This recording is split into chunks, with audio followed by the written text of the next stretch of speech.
Okay.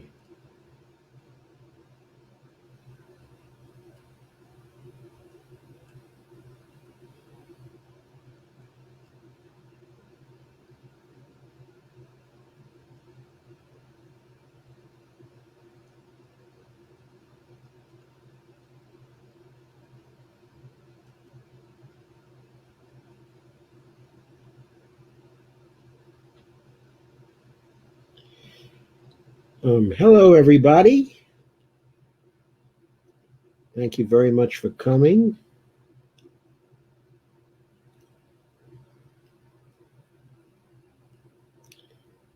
And thank you very much for sharing. Hi, Dolores. And hi, Glenna Mayer. It's very nice to see you. I think this is your first time, isn't it? And Matt, how are you tonight? Kay, good to see you. Is this going to be on the test? No. Hi, Stephanie. She says, hello, loves, going to go share. Steve Day smiles. Steve Day says, get it done, Joey Biden. He's not going to, I don't know if he's going to get anything done. Glenna Mayer says, what? And Barbara Warnig is here. Hi, Barbara. Christy Grove is here. Hi, Christy. How are you tonight? It's very nice to see you. Dale Weaver's joined. Hi, Dale. And tonight's theme is going to be determined by you. That is to say, this is a Q&A. So bring your questions on politics, okay, and on MMT economics. And we expect to get at least a few questions on the state of American politics, including the current state of Bernie Sanders' Not Me, Us movement. Stephanie says, going to go finish sharing. Good to see everyone. I've missed you all. We've missed you, Steph, as well.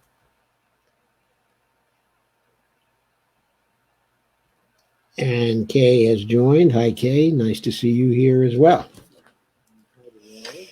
Okay, I'm at your disposal. Now, go ahead and ask me anything. I cannot guarantee I'll be able to answer anything, but I will certainly try. Very nice to see you. I think this was your first time. And Matt, how are you tonight? Okay, good to see you. Well, while I'm waiting for you to pose questions,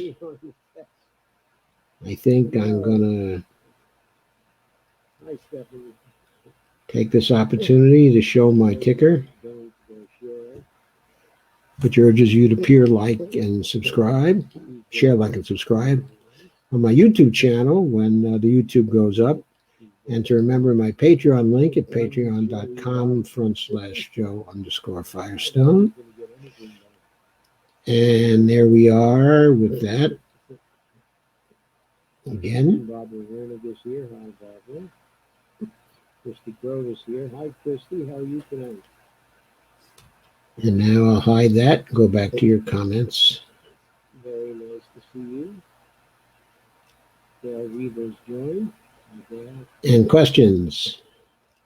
Tonight's theme is going to be determined by you. Joe, how is new money created by private banks? What is the limit of the amount of money they can create?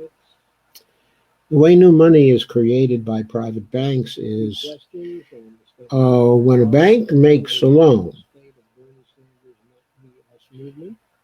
it adds to the balance of the checking account of the borrower. Okay, it just adds to the balance. Okay, it electronically adds new money to the balance. So let's say you borrowed $5,000 from a bank, you would give them your note to repay the $5,000 with a certain amount of interest over a period, okay, of time. Okay, and you might have a payment schedule that you had to meet. And in return for their receiving the note, they would mark up the amount of money in your account. If you started in your account with, let's say, $4,315, and you took a $5,000 loan, then they would mark you up to $9,315. And there would be $5,000 in new money created in return for your note. And there are no effective limits on the amount of money that they're able to create. I suppose that's not entirely true. For each of the individual banks, there are capital requirements in place. There are also reserve requirements in place, but those are honored in the breach. In other words, the way the banks operate is they usually make the loans they want to make on the basis of what they deem to be the credit of the borrower. And then if they exceed any reserve limits they have, they go into the overnight markets and they borrow short term sufficient amount, okay, of the reserves they have to have in order to meet their qualification. So, for example, if they've lent out $100 million and they had a requirement of, let's say, 3%, they would have had to have been holding with $3 million in reserves at the Federal Reserve Bank. If they don't have the $3 million in reserve, if they exceed it, okay, let's say they go over the $3 million by $3,400,000 or something like that. So they have to come up with an additional $400,000, okay, in reserves. So they go into the interbank market, and they borrow those funds, and they have a certain time limit to pay them back, so they conclude a short-term loan. If at the end of 2 weeks or so, let's say, they still are over the limit, then they conclude another short-term loan. And they keep on rolling it if they have a problem in meeting the requirements. However, they will often get into a situation where suddenly they will have enough in reserves, in the reserve accounts they have at the Fed. So they're within the reserve qualifications once again. So what we're looking at there is a post facto requirement, which does not actually constrain the borrowing they do. I'm sorry, the lending they do. Now, each individual bank may also have some capital requirements, but there are places they can go, like the stock market and other places, in order to meet the capital requirements of the banks as well. Or they can go to the federal government for bailouts if they get into trouble with either the capital requirements, okay, or any sort of a problem with the liquidity of the bank. So there are no particular requirements concerning the amount of money that the private banks collectively can create. The Federal Reserve does not control the money supply in this way.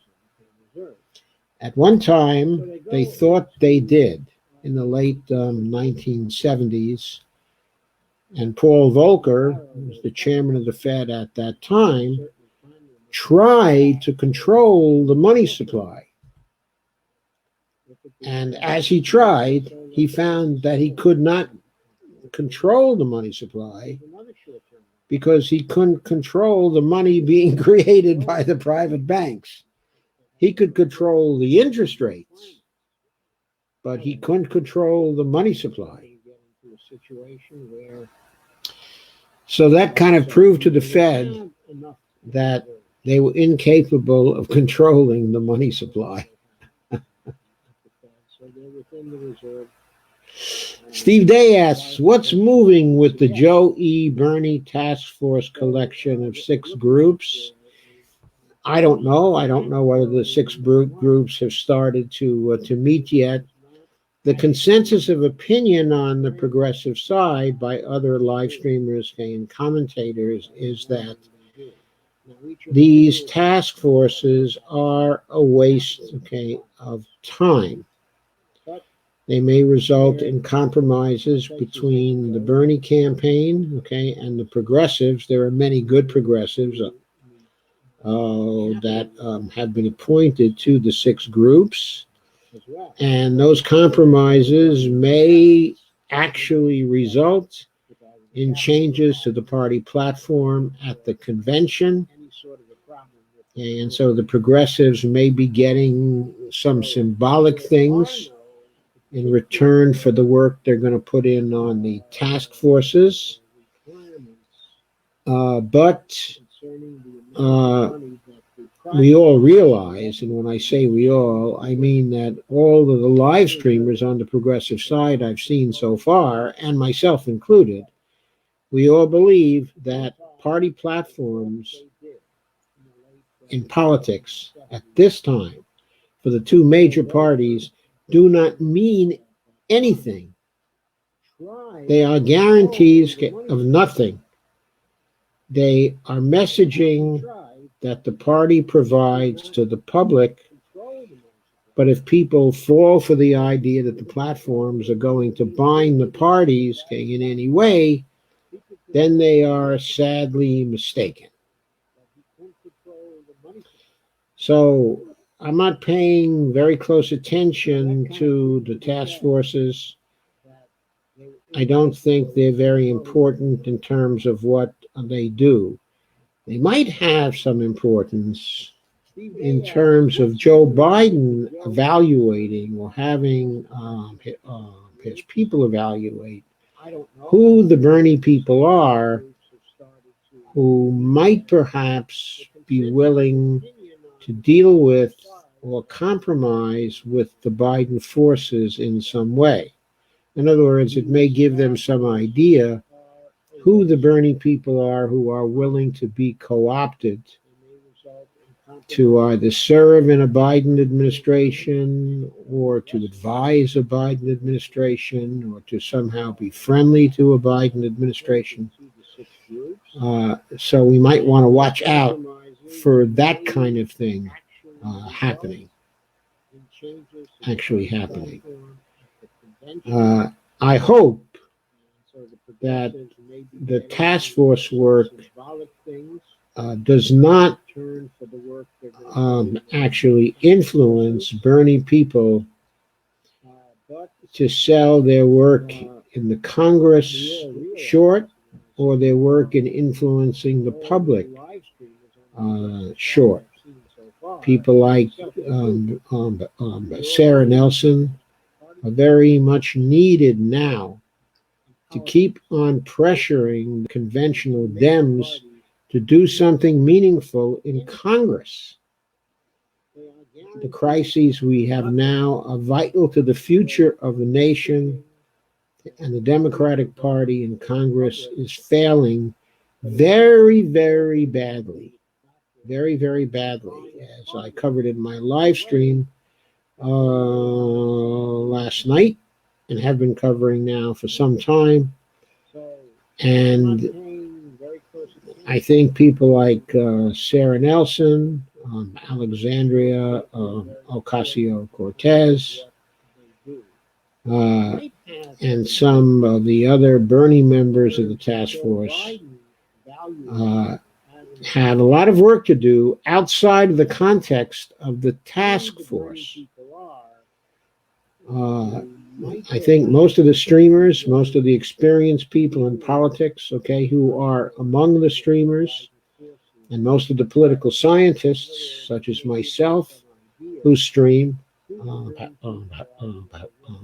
do not believe right now that these task forces have any importance other than symbolic importance in influencing the current work in Congress, in influencing the election in the fall, or in influencing what a Biden administration is likely to do.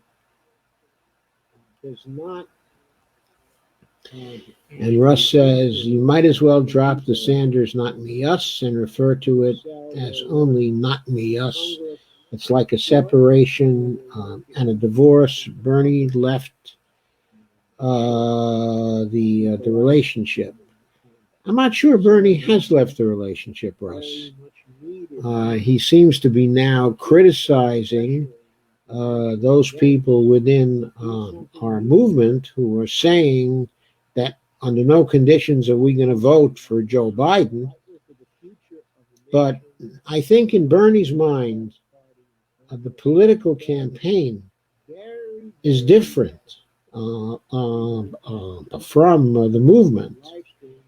And he probably considers himself still to be a supporter of the movement and to have a place inside of the movement. And he probably just thinks that his political operations outside of the movement, which he probably sees as dictated by the expediency of the moment, he probably considers that should not and will not affect the vitality of the movement in the long term. If he does view things in this way, I certainly hope he is right. I'm doing everything I can to make sure that if he thought that, he would be right. And if he did not think that it would not matter anyway, because we're going to make this movement go with or without Bernie as we go forward. Okay, and Glenna asked, do you have an opinion as to why Bernie dropped out? Yeah, my opinion about this is that Bernie choked. He really does have the opinion that Donald Trump is very, very dangerous. You can hardly question that when the people who are experts, okay, in the epidemiology of COVID-19 are currently saying that if Donald Trump had started moving aggressively 2 weeks earlier than he did, he could have saved 9/10 of the American fatalities thus far. We were up to 92,478 fatalities today. We could have been, if they're right, at only 9,000 fatalities today. So Trump has caused, through his incompetence, 83,000 fatalities thus far in the United States. So from the viewpoint, okay, of American lives, and since this has happened in a matter of, what is it now, 2.5 months? Since this has happened in about 2.5 months, it seems clear that Donald Trump is clearly the president who has most endangered American lives in the whole history of the United States. So if Bernie had that particular opinion, and he thought that it was of paramount importance to get rid of Trump, and that this induced him to drop out so early. Well, of course, there was that. There was also the fact that he couldn't do any more rallies. There was also the fact that he couldn't do any more canvassing. There was also the fact that the rest of the party was completely aligned against him. So these were the factors that he faced. So what he was probably thinking was that under those circumstances, he himself was not going to have the chance to go against Trump. So I think these were factors that led him to consider dropping out. Then there were some other factors involved. They included that people on his campaign, people who he considered very important to his campaign, wanted to leave and work for other people because they viewed his chances, of winning as close to non-existent after Super Tuesday. And so therefore he had to contend with the fact in his mind that there were a number of these people who were going to leave his campaign because they considered it a sinking ship. So he had to factor that into his consideration as to whether he could have gone on. Now, these were weighty considerations for him. On the other hand, he had the financial backing to go on. He had us in his corner, and us continuing to be willing to fund him at the same level that we had been funding him. Thanks, honey. So he could have gone on. He could have not simply, he could have not, but suspended his campaign, but simply not continued with the public appearances, done the same thing that he's done now, but still contended that he was an active candidate, but for the presidency. And he could have said to Joe Biden, well, congratulations thus far. You've been doing extremely well. You have a lead, at this point. But I'm going to see you at the convention. So good luck to me and good luck to you. And we'll see who comes out best at the convention. Certainly, Bernie could have done that. And he could have waited to see what would happen with Joe Biden and to Joe Biden in the campaign. And I think Bernie, right now, could decide to unsuspend, if he wanted to. But it was clear after Super Tuesday and after the 2 or 3 weeks following, when the Democratic Party was holding primaries, when they had no business holding primaries, when those primaries were dangerous to life and limb, and when they're holding those primaries have caused people to die, and yet they insisted on holding those primaries so they could hit Bernie when he was down after Super Tuesday.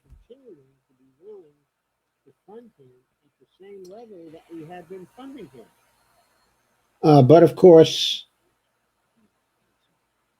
I think he was probably in despair by this time, not just because he might have figured, I'm sure he did figure, that it was going to be very, very difficult to win, a real uphill climb. But he also probably thought that if he continued the campaign, they would continue the primaries and kill more people. And that is not something that Bernie Sanders, as I know him, would have wanted on his conscience. So they were holding the lives of people hostage to persuade him to give in. And I think those were some of the considerations in his mind. But I also think that he made a mistake. I think he could have continued in it. He could have ceased to do any active campaigning. He could have encouraged his people to stay home, saying the in-person voting was too dangerous.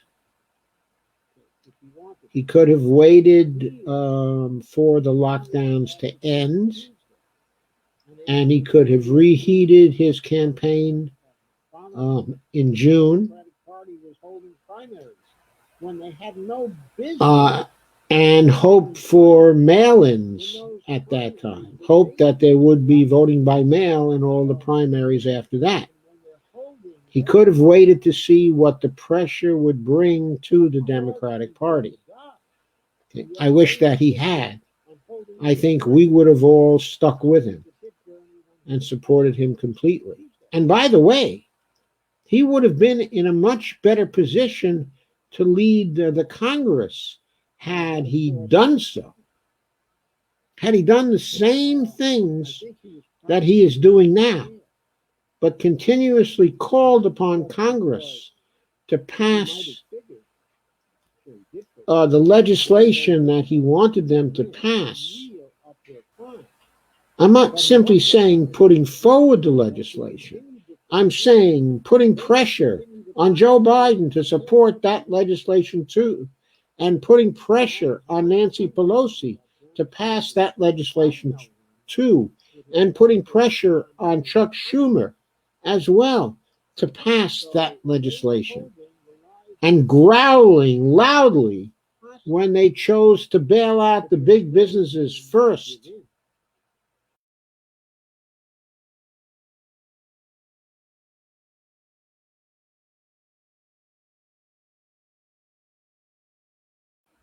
He could have helped us put a lot more pressure on Congress to not sell out to business interests as they've done thus far. The only thing that Bernie was able to get into the relief bills was the $600 a week increase in employment insurance, which, according to reports, only now are people getting. Only now are they getting. I mean, it's been a month and a half since the bill was passed. In fact, it will soon be 2 months. In another week, it'll be 2 months since the bill was passed, and only recently have people started getting the additional $600 per week. So I think he made a big mistake. He would have been in a much better position, not only from the standpoint of the presidency, but from the standpoint of leading the Congress to do a better job. He could have taken a much more active role. He could have been making campaign speeches about what the actions of Mitch McConnell were doing to Mitch McConnell's constituents in Kentucky. I mean, the people of Kentucky have undoubtedly suffered unduly and greatly from the depression we're experiencing now. I doubt there are too many people in Kentucky who can work at a distance, who can work over the web, and a fairly high proportion of people who just cannot go to their workplaces right now, who are among the unemployed right now. And a lot of that is due to Mitch McConnell. A lot of that is due to Mitch McConnell. I don't know if Amy McGrath is running on that. She has been a terrible candidate thus far, and she's still even with Mitch McConnell in Kentucky. But Bernie could have been doing a great job running down Mitch McConnell all this time. And that would have been a wonderful contribution by itself. And maybe he could have pressured Joe Biden to begin to run down Mitch McConnell and get Mitch McConnell defeated. That would have been great. And maybe Bernie could have put more than gentle pressure on Nancy Pelosi to deliver. For example, he might have hinted that if she doesn't deliver, he was going to endorse Shahed Buttar in San Francisco.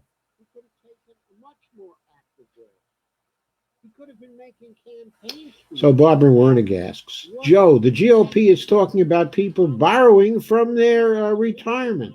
Can you talk about why this is a bad idea? Well,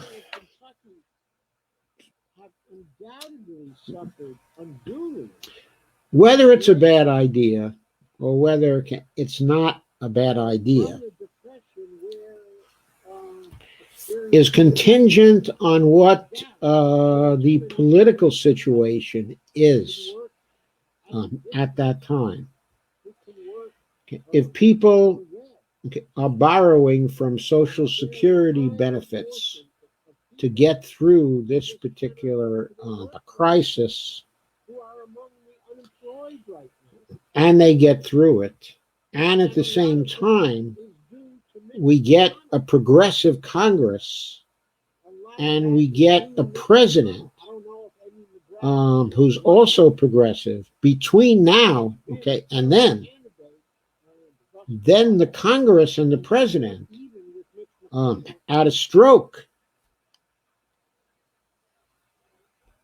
can simply mint a platinum coin and can top up the Social Security retirement accounts of people. They can top up the so-called trust fund by adding platinum coins to the Treasury spending account, and by saying that the platinum coins will be used to pay for Social Security in those years where the individuals are experiencing a shortfall. So the problem can easily be handled through a congressional appropriation and minting platinum coins, or through an appropriation from Congress which contains overt congressional financing, as I've been talking about now for some time. On the other hand, this is a bad idea insofar there's a chance that it will be a long time before we get a progressive Congress, and if someone has to retire before that time, they may find their trust fund credits, so-called, to be severely depleted. Okay, but what I'm saying is, if there were a bill that were passed now, which allowed people to borrow from the pensions that they would due to get in, let's say, 15 years, or something like that, okay, then the problem of their getting less money down the road can be easily fixed by a Congress which is sympathetic and which simply says, no, we're not going to let them take any shortfalls. We're not going to let them take any shortfalls. The issue is whether they're going to have enough to live on in their retirement. So we're just going to have the Treasury mark up their retirement accounts. So there's no problem. In other words, this borrowing from the retirement funds, that's just a fiction. There's no borrowing from the retirement funds because there isn't a retirement funds. The Social Security Trust Fund is just an accounting record, which is kept in the Social Security Department and which is kept in the Treasury Department. So that's all it is. It's just an accounting record. So basically, what the GOP is saying is, well, if we give you money now, you'll be entitled to less money later when your Social Security comes around. So this is only a bad idea if a progressive party that takes over isn't willing to fix the shortfalls that could come about as a result of this idea. Okay, now you may say, well, this is putting people's retirement funds at risk, at the mercy of politics. But look, it's at the mercy of politics right now. In other words, Congress next year could simply decide, we don't care what the trust fund says. We're not going to appropriate payments for Social Security this year. I mean, Congress appropriates the money for Social Security payments year after year after year. Any year, it may decide to stop. It's our job as citizens to see that it never stops.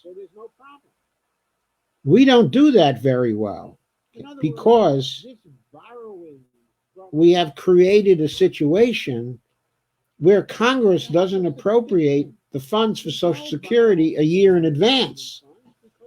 Now, Congress could easily do that. It does that for some of the other trust funds.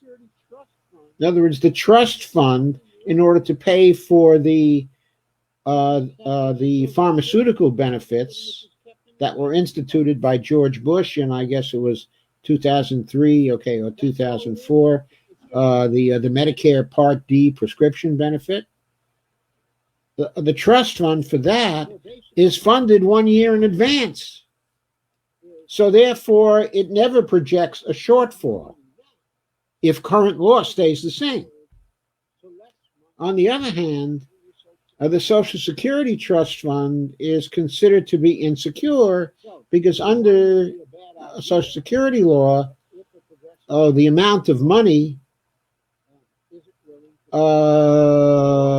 that is appropriated to comply with the trust fund is only done on a year-by-year basis and not a year in advance.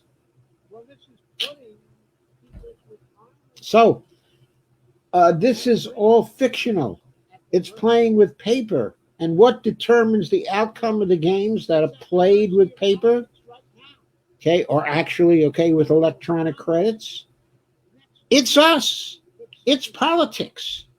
It depends on what we're willing to tolerate. In the end, it depends on whether we're willing to go into the streets. It depends on whether we're willing to have a general strike. There's nothing inevitable about any of it.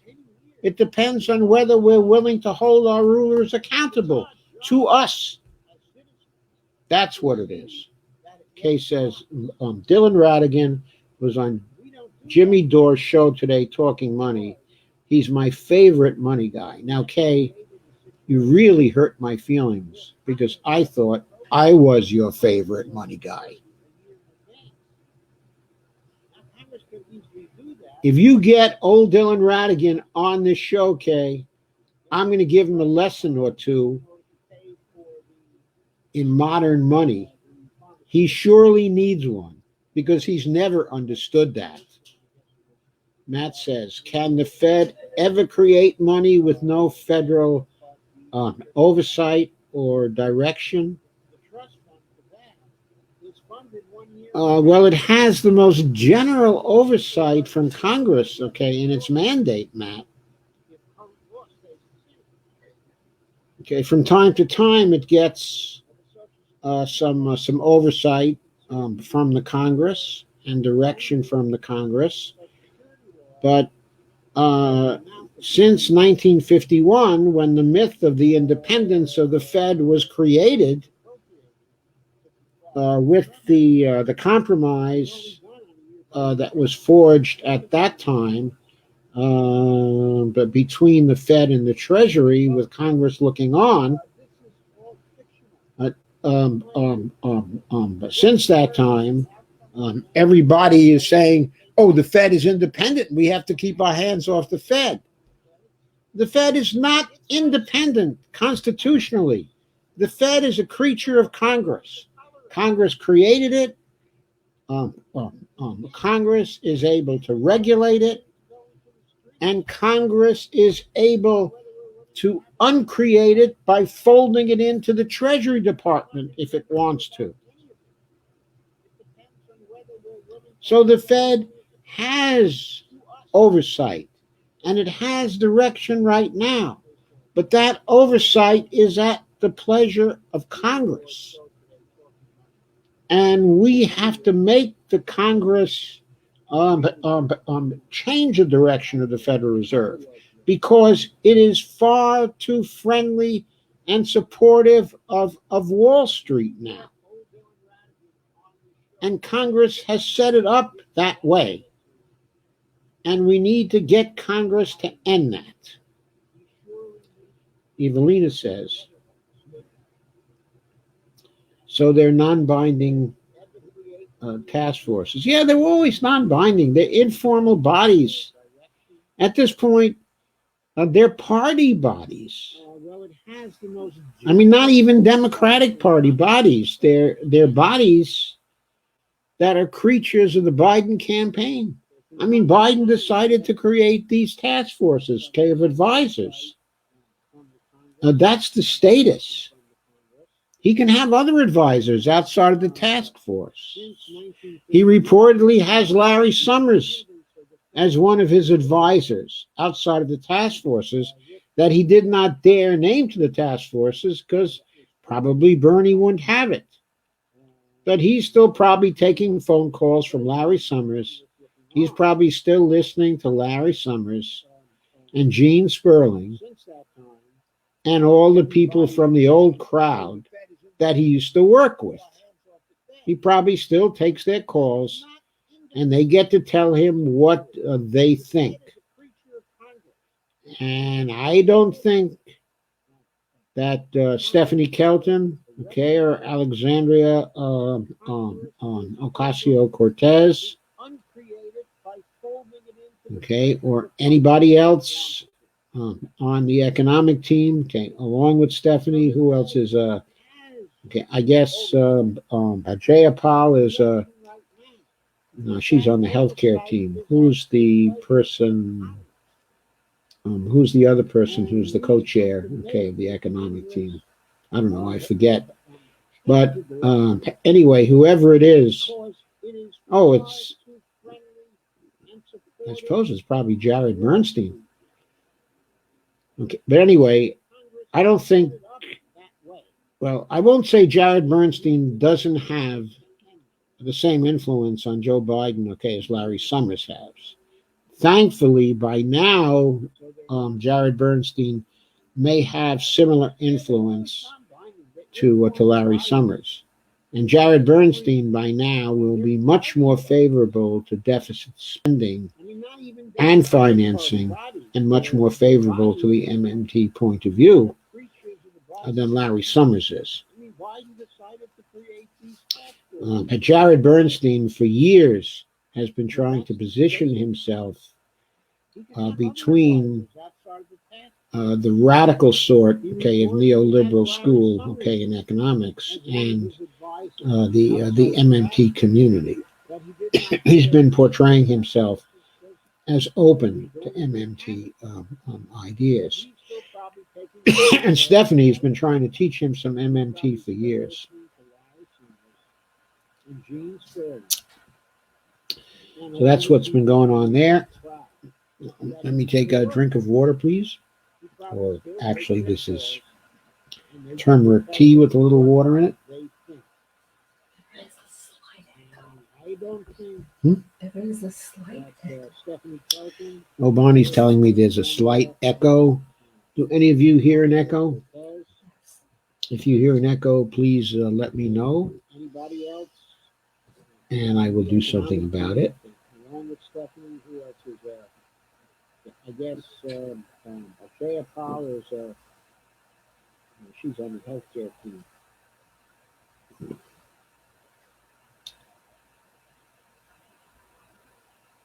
Well, I hope that helps. If there has been, an echo.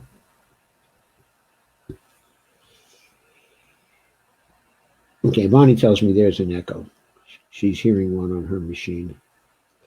Kay says, the head of the current Fed was interviewed on 15 Minutes. I heard on 15 Minutes or 60 Minutes. I heard, but haven't had a chance to watch that yet. I haven't had a chance to watch the whole thing, but I'll tell you, I think that Powell is more flexible in his views of what the federal government can do and what it ought to do than many of the previous Fed chairs were, including the Democratic Fed chairs. And I think that Jay Powell is more likely to use the Fed to benefit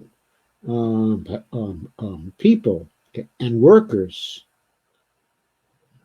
and certainly to agree with an executive branch that wanted to do some things for the people than many other Fed chairs have been thus far. I've been very surprised by Jay Powell and his continual calls for more activism on the fiscal side. He's very persistent about that. Thus far, he's been a real big surprise to me, and I've been much more pleased with his stay at the Fed than I thought I would be at the start.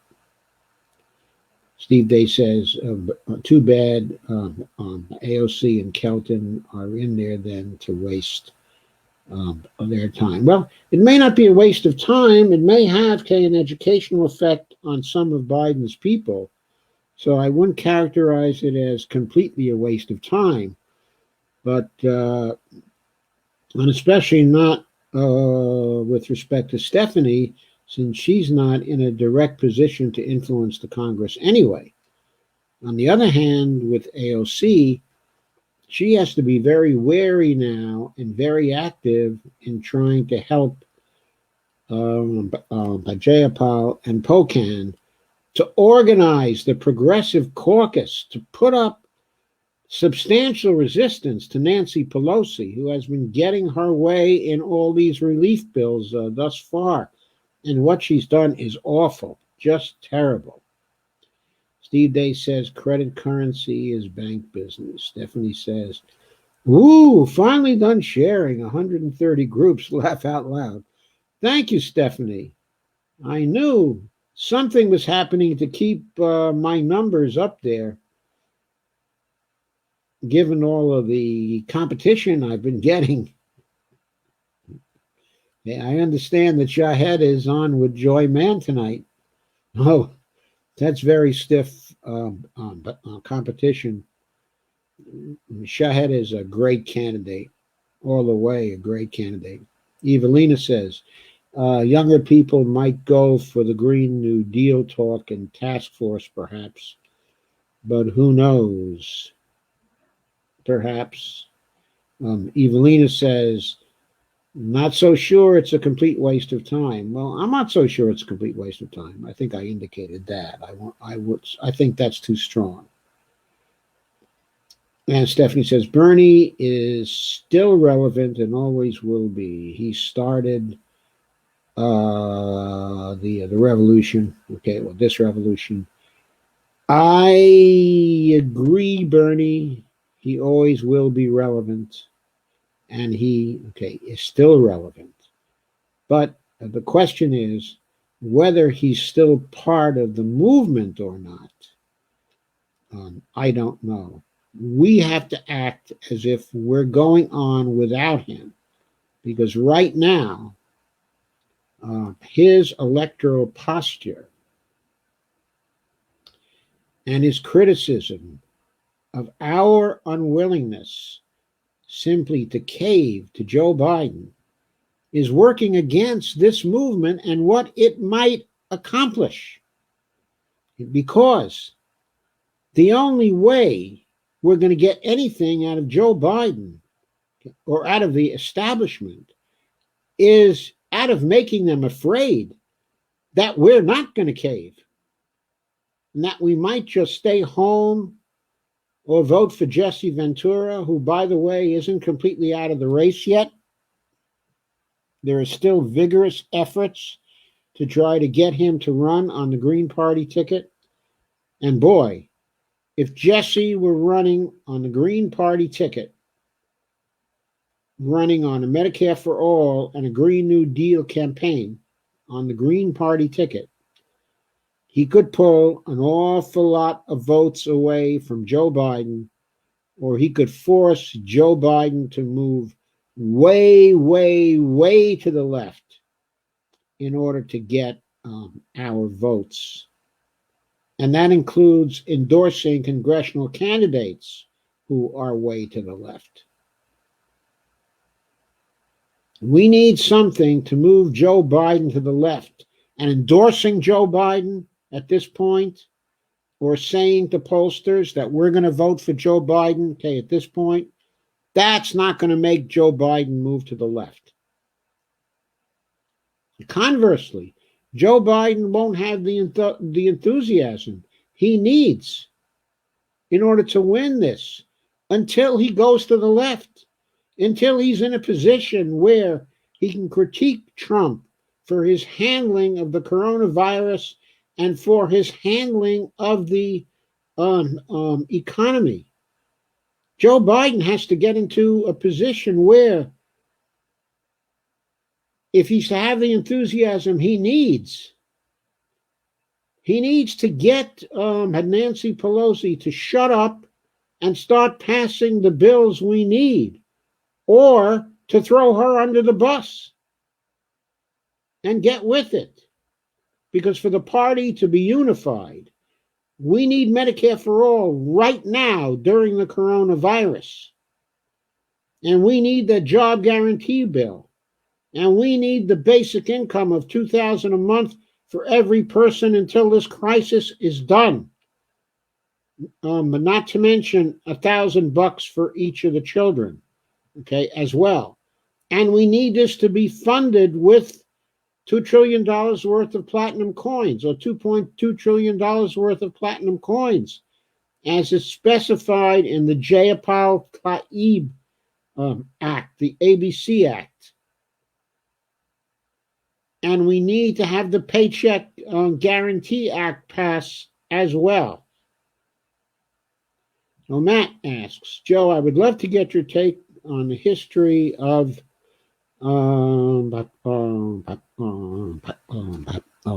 progressivism in the U.S. since FDR. Start with FDR's Second Bill of Rights in 44. How did we get types like Ralph Nader to be marginalized figures? And how did the duopoly swing so far to the right? Okay, so first of all, what happened, okay, with FDR is that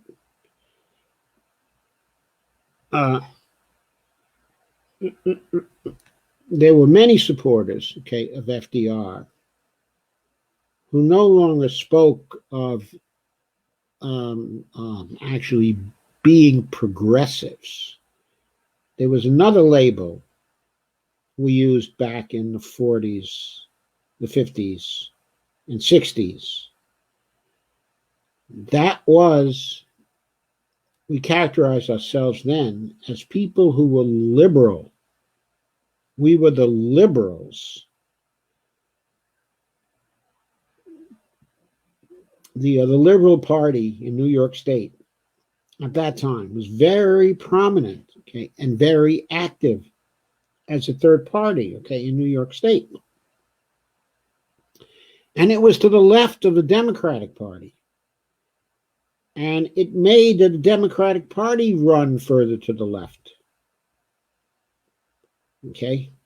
And liberals became increasingly prominent but during the 1950s as well. Many senators characterized themselves in that way, okay, as liberals. But Senator Morse, okay, of Oregon, who was a Republican, shifted to the Democratic caucus and characterized himself as a liberal, but not as a progressive. Okay. And pretty soon there was a second liberal from Oregon. He was a guy by the name, okay, of Newberger, Dick Newberger. And when after a couple of terms he died, his wife took over his seat. And she was a liberal too. Okay. And the Newbergers, as liberals, were extremely good senators from the state of Oregon for a long time. Senator Humphrey, of course, okay, was a liberal. The Senator Kefauver of Tennessee characterized himself as a liberal. Senator Clement, also from Tennessee, Earl Clement, characterized himself as a liberal. I could go on at naming the liberals at that time. They were at least half the Democratic Party. John Kennedy was a liberal. And Robert Kennedy became a liberal. All the progressives were liberals during the second half of the 1960s. Nobody called himself a progressive.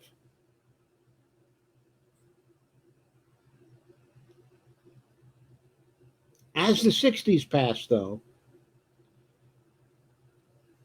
there was a lot of propaganda from the Republican side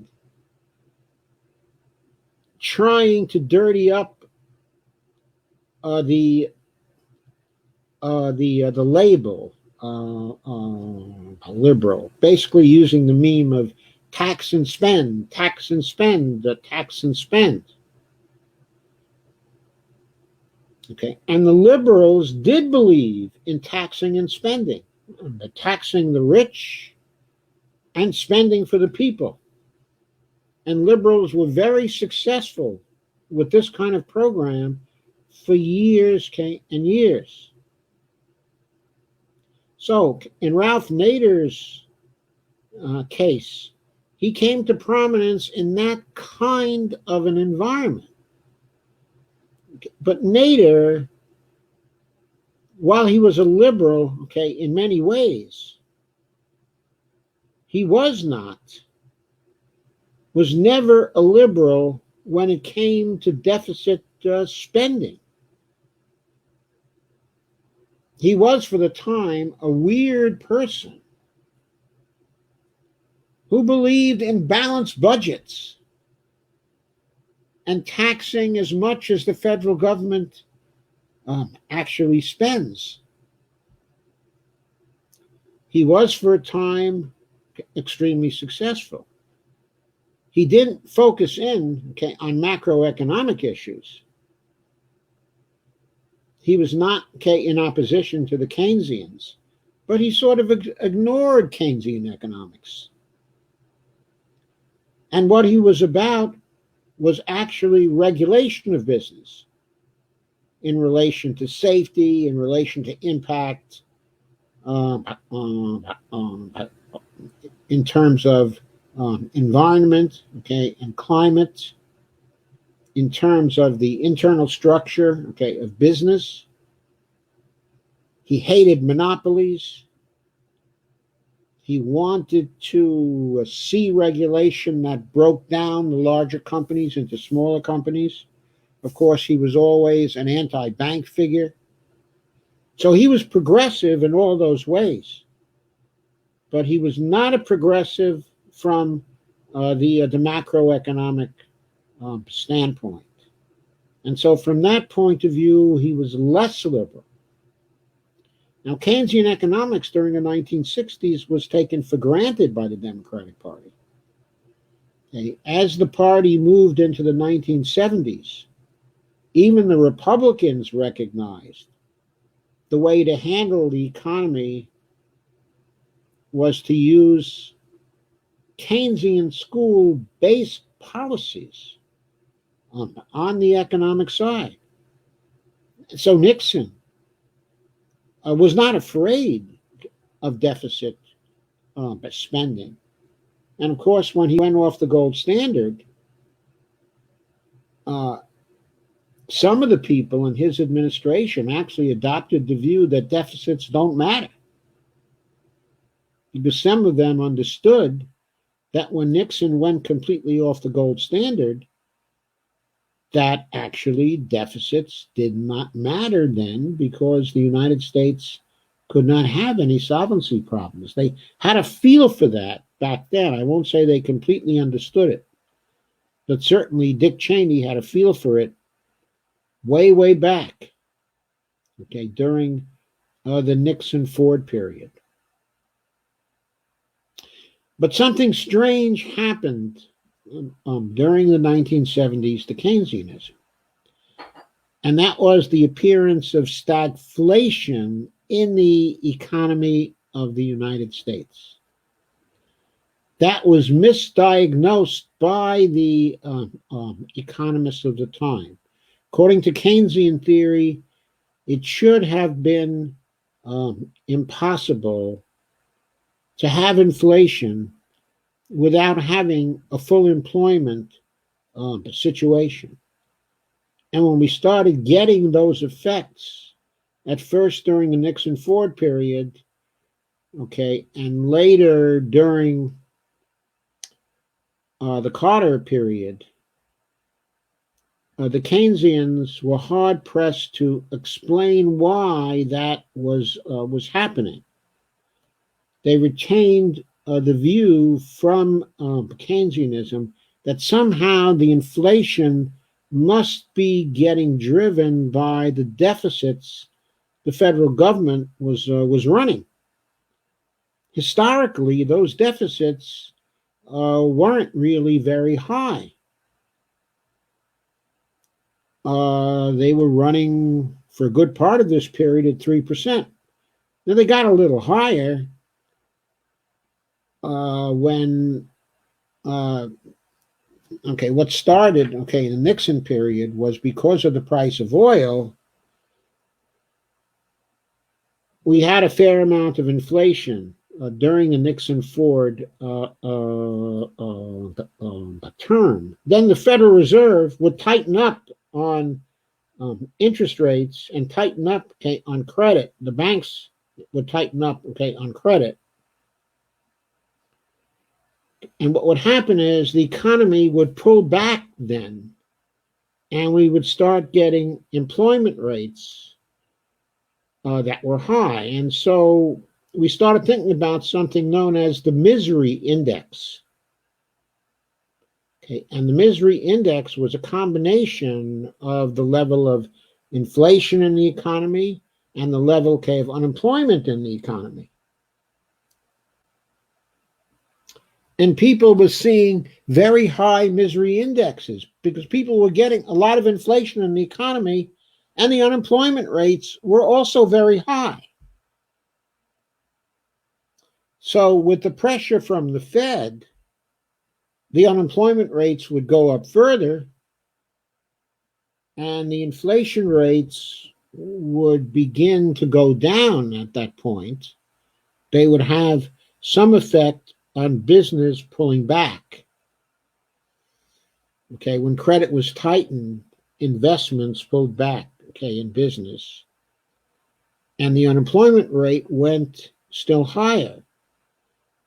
But then the Ford administration at first got bothered. Oh my God, with unemployment rates going so high, that's going to hurt our chances in the election of 1976. So we have to get the unemployment rate down. So the Ford administration would start to run deficits again, increasing demand in the economy by deficit spending. But then, as the unemployment rate started to decline at that point, the inflation rate would start to go up because people had more money to spend on the higher prices, okay, of oil. And so you get these swings, okay, in the economy where the politicians would drive down the unemployment rate but drive up the inflation rate. The first time we saw those swings was in the Nixon Ford period. And Carter came into office, and for a while we had a respite because it wasn't possible for OPEC as a collective. It was less possible for them as a collective to fully control the price and supply, okay, of oil. However, a new problem was building because gradually Saudi Arabia was gaining the power to completely determine the price and supply of oil by itself. So it became the price leader. And after about a year into the Carter period, the first year things were pretty stable, as I recall. But in the second year, in 1978, the Saudis decided they wanted higher profits, okay, in oil. And so they started raising the price of oil substantially, which then drove inflation into the economy of the United States. But again, the economists were diagnosing the increase as being due to the deficits that were being run by the Carter administration to try to keep the unemployment rate as low as possible.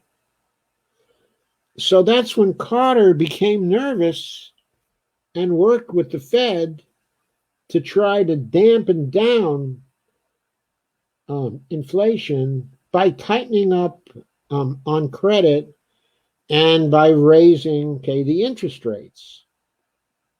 That had a moderate degree of success, I believe, in 1978.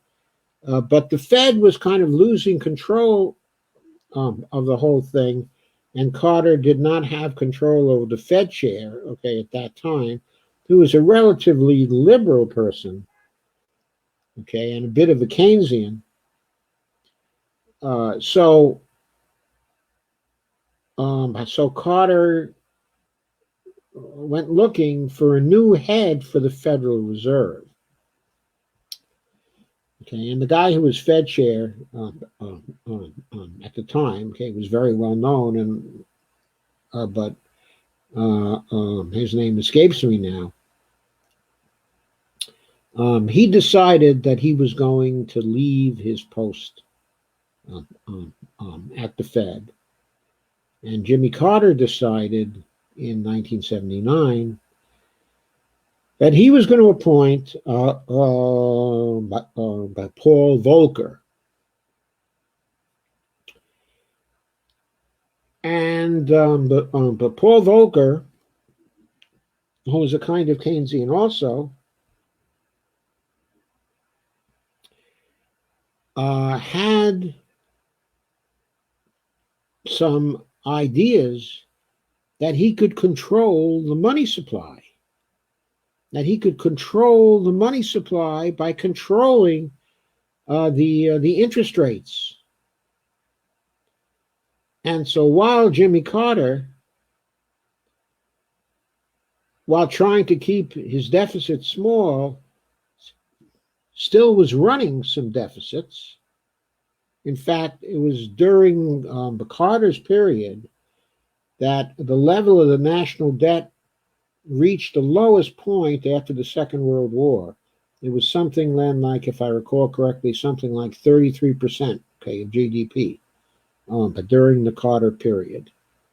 Okay, but still, there were some people who thought the Carter administration was irresponsible because it was running some deficits at all. Carter did his best to try to balance the budget because, as a state governor, he'd been trained to balance budgets, okay, in Georgia, and he believed that it was better to have a balanced budget than not to have a balanced budget. So he mightily strove to balance the budget. And so he was hurting the level of employment, okay, by trying to do this. And further, Paul Volcker kept on tightening interest rates, trying to snuff inflation out of the economy. He thought the inflation was due to the expectations that people had of prices continuing to rise. So, by this time, through these difficulties during the 1970s, and through the fact that Keynesian theory wasn't able to explain why inflation was such a problem when unemployment was also a problem at the same time.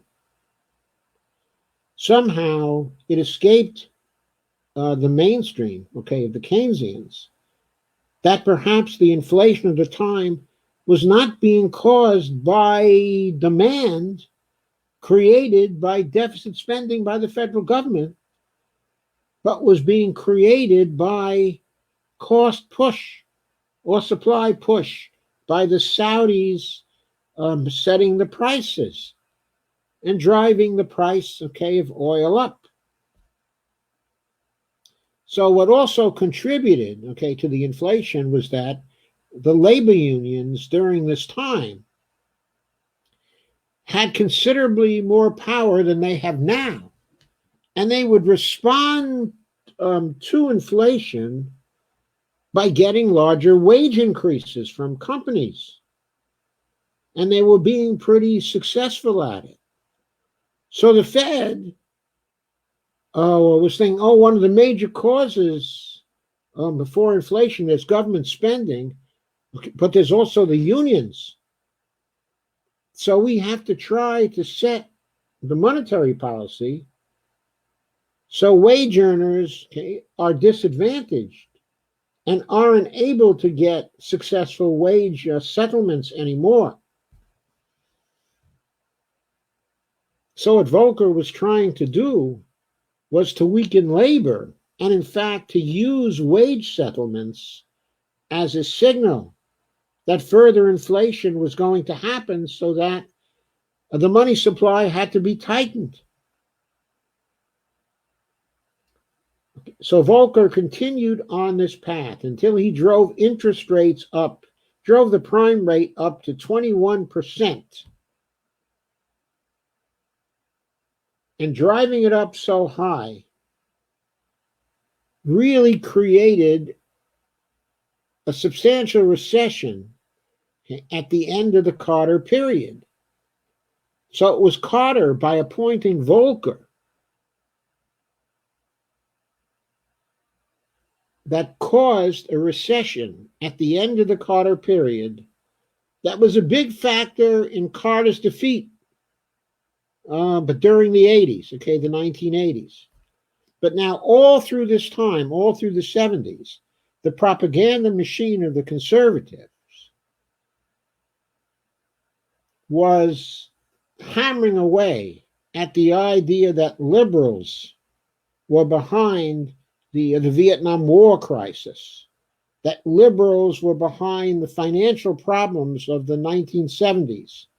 It was all about the tax and spend liberals.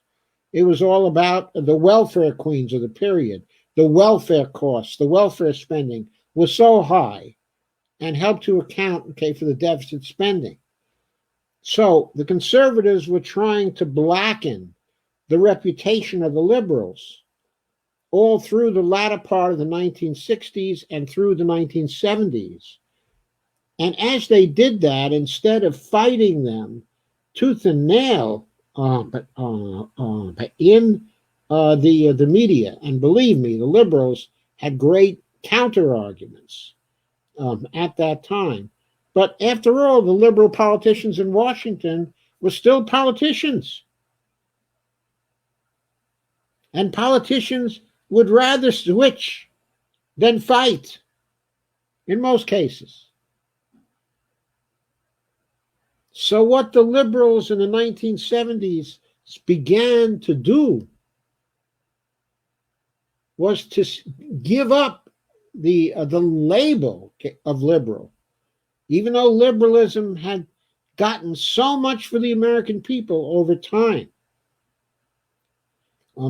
Social Security, national holidays, the Medicare program, the minimum wage, much better working conditions. Even though liberals had gotten all these things for the American people over a period of time, the liberal politicians began to retreat, and they began to call themselves something else. And they resurrected the older label. As they moved into the 80s, more and more of them were no longer liberals, but they were progressives. And the progressives were a little different from the liberals of the 50s, the 40s, the 30s, the 40s, the 50s, the 60s, and the early 70s. And the way they were different is that more and more and more of them,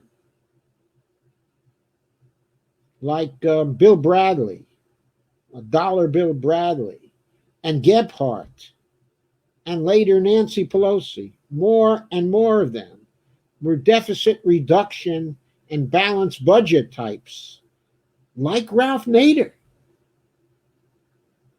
in some ways. They were people who were socially liberal, but they were fiscally conservative. They were, of course, at the time, for clean government, which had been a traditional concern of the progressives from the very beginning of the progressive movement in the late 1800s. They were for clean government at that time, of course. It was only later that they sold out.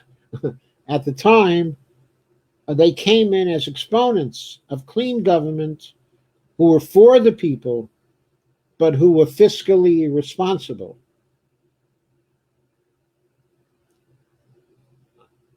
Uh,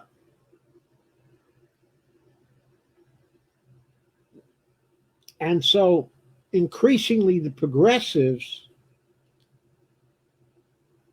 were like that during the 1980s and during the early 1990s. Even Bernie Sanders himself, who called himself a socialist, was that kind of progressive, because at the time,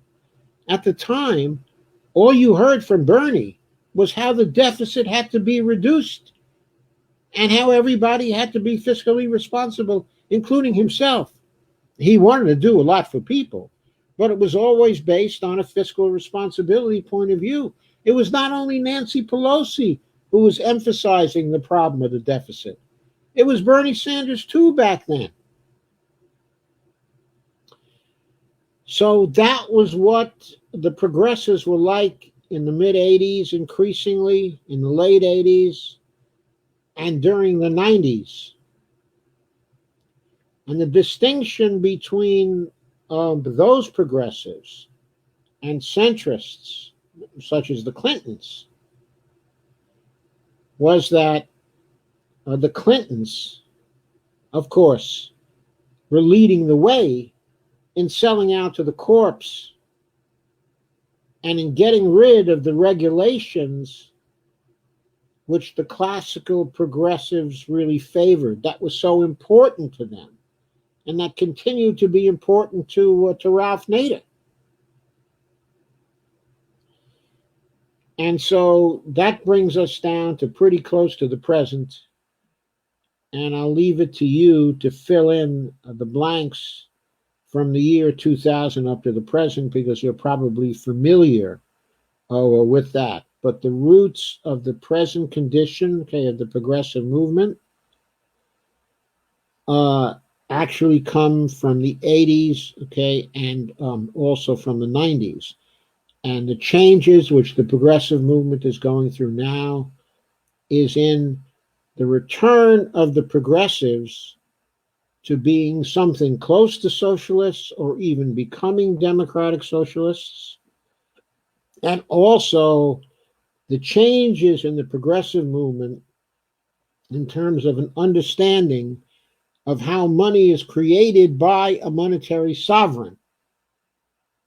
In other words, the MMT school, okay, of macroeconomics is making great gains among the progressives today. And those gains are very important in bringing the progressive movement back to the Second Bill of Rights, okay, in 1944. Now, the Second Bill of Rights, which was advanced, okay, by FDR, and had he lived, he would have finished that work. That was his unfinished work. He would have pressed it again during the 44 to 48 period. And with the support of the liberals in the United States, he probably would have gotten much of the Second Bill of Rights actually passed in the United States. I know the Republicans were able to stop Harry Truman when Harry tried to pass a national health service in 1948. But I don't think they would have able to have stopped Franklin Roosevelt from passing a national health service. Now, we're not talking Medicare for all now. We're talking national health service like the UK has. Because the Labour Party in the UK passed the National Health Service when Attlee came in 1945. And Truman knew about that, of course, because he was in very close contact with what was going on there. And he tried to pass it here, but he failed. I don't think FDR would have failed. Don't think FDR would have lost the Congress in 1946 had he lived. But anyway, the Second Bill of Rights was the legacy, okay, of FDR, and Truman tried to follow up on some of that legacy, and the liberals through the 1950s were trying to deliver on it, and they did strengthen Social Security all through the 1950s. And the Medicare bill was passed in 1965 and implemented in 1966, if I recall correctly. That was implemented in just 6 months or so. I mean, it didn't even take them a year to get it fully implemented for the people 65, okay, and over. But some of the other parts of the Second Bill of Rights were also realized by the liberals. But the heritage of FDR, the legacy, okay, of FDR, was basically upended by the shift over to Republican government that partly occurred during the early 1970s and that really accelerated with the victory of Reagan, okay, in 1980. That was such a critical victory. It was such a critical victory.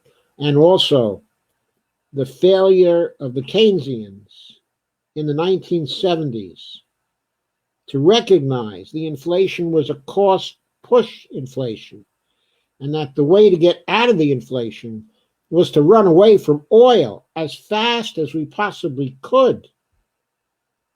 Okay, now Jimmy Carter made a start on that when he deregulated the natural gas supplies.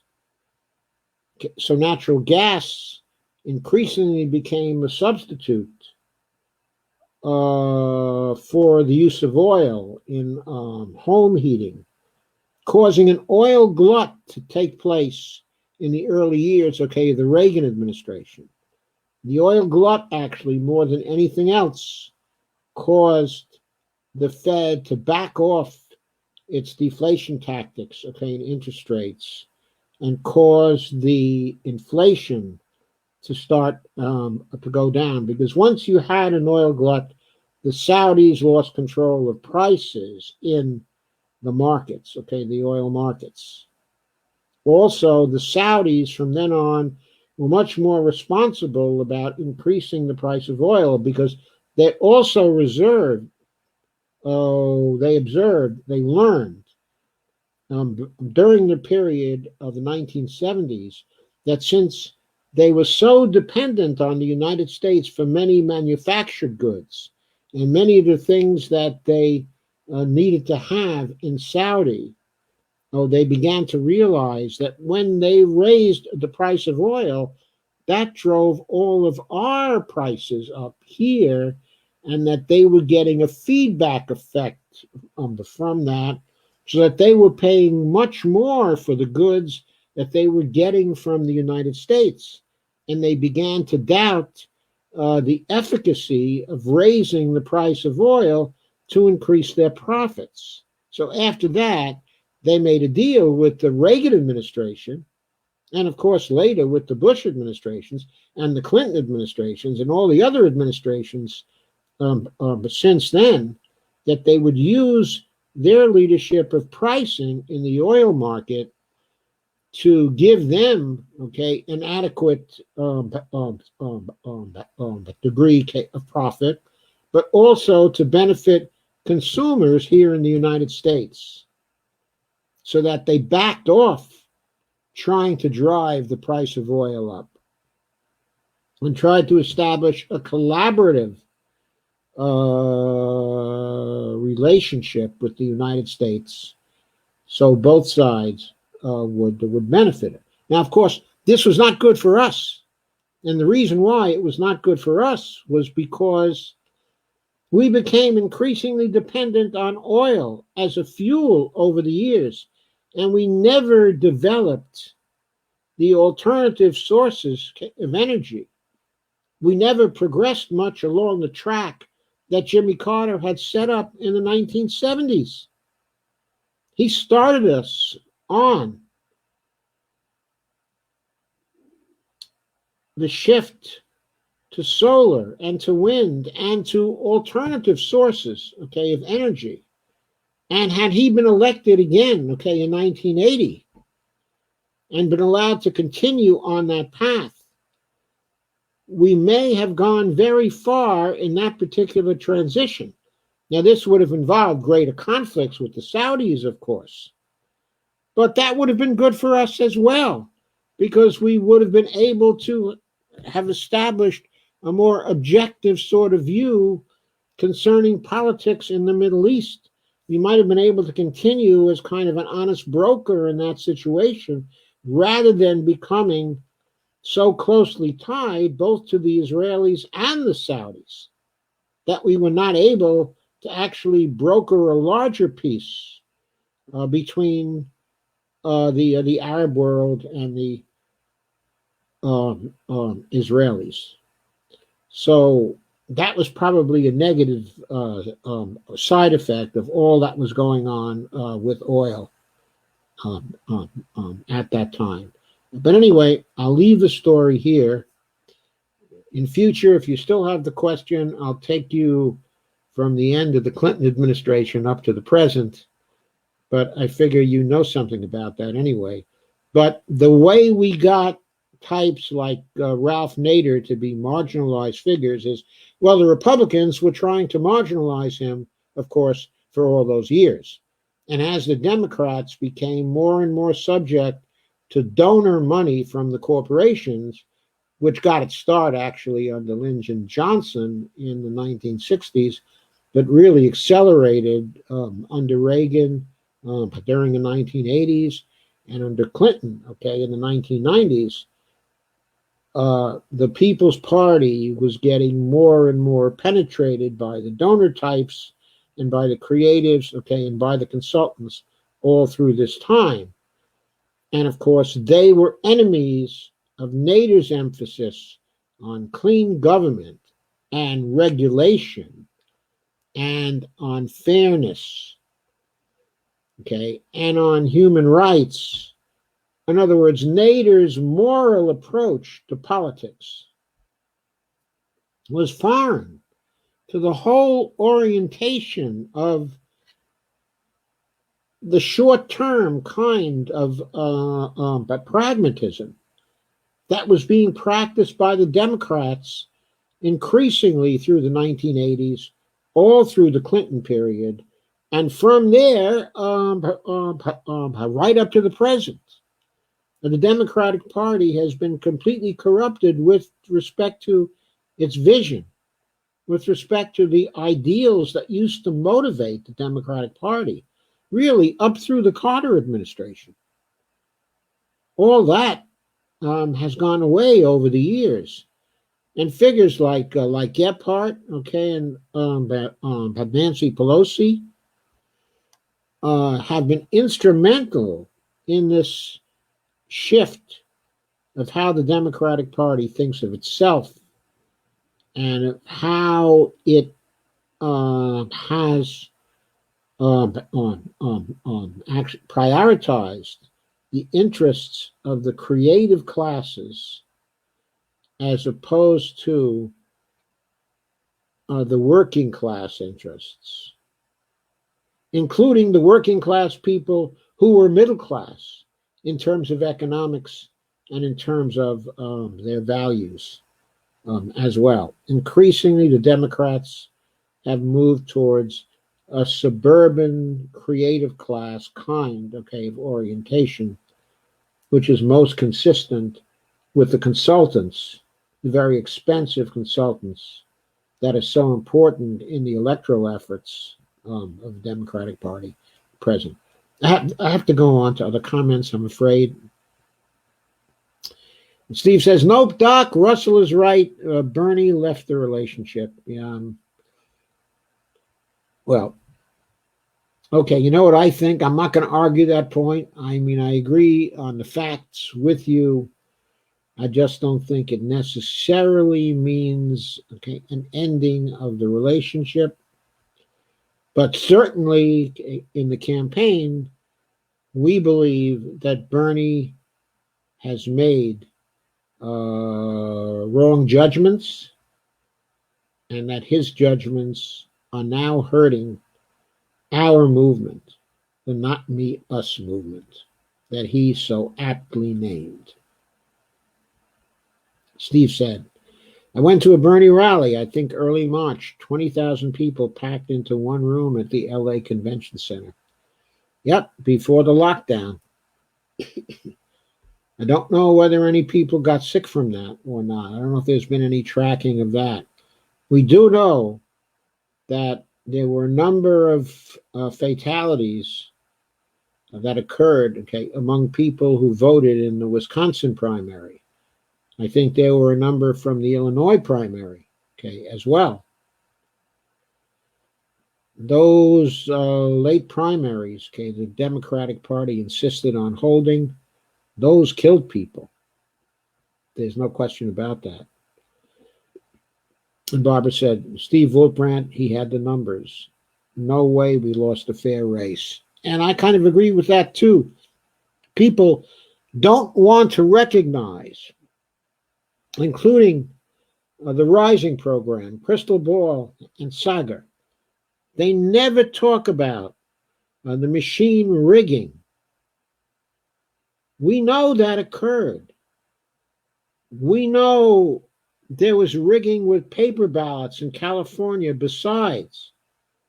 We know the discrepancies between the exit polls and what the final results were way out of the realm of chance.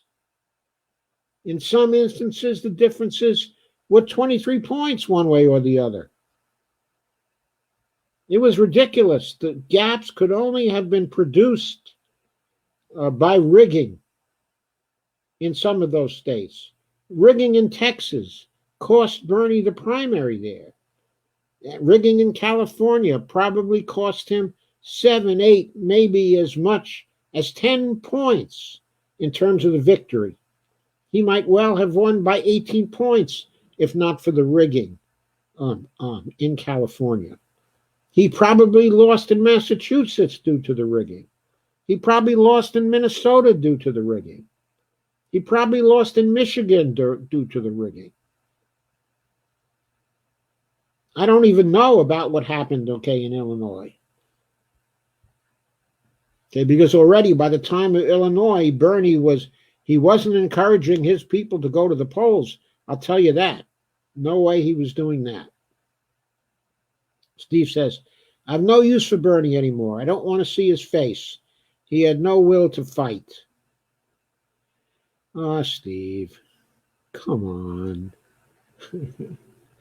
And Evelina says, I can't see Biden's face.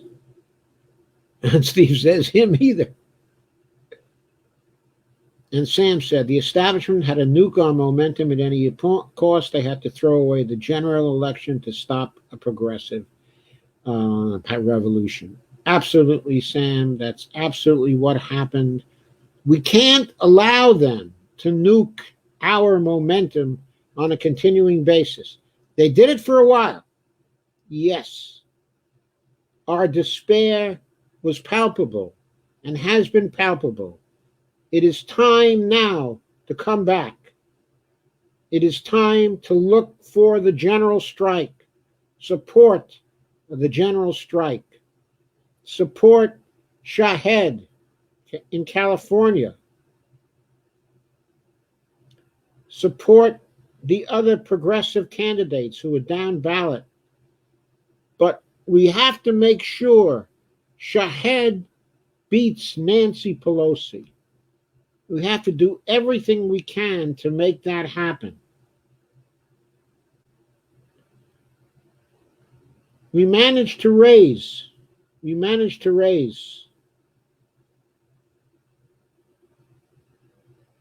millions and millions for Bernie. We have to have that scale of fundraising to stop Nancy Pelosi in the California 10th. Shahed has to have the money to bring his message to all the people in his district. The message that Nancy Pelosi is hurting us all, that she has served for too long. She may have been a good candidate for the 1990s, but she is long past her sell-by date now.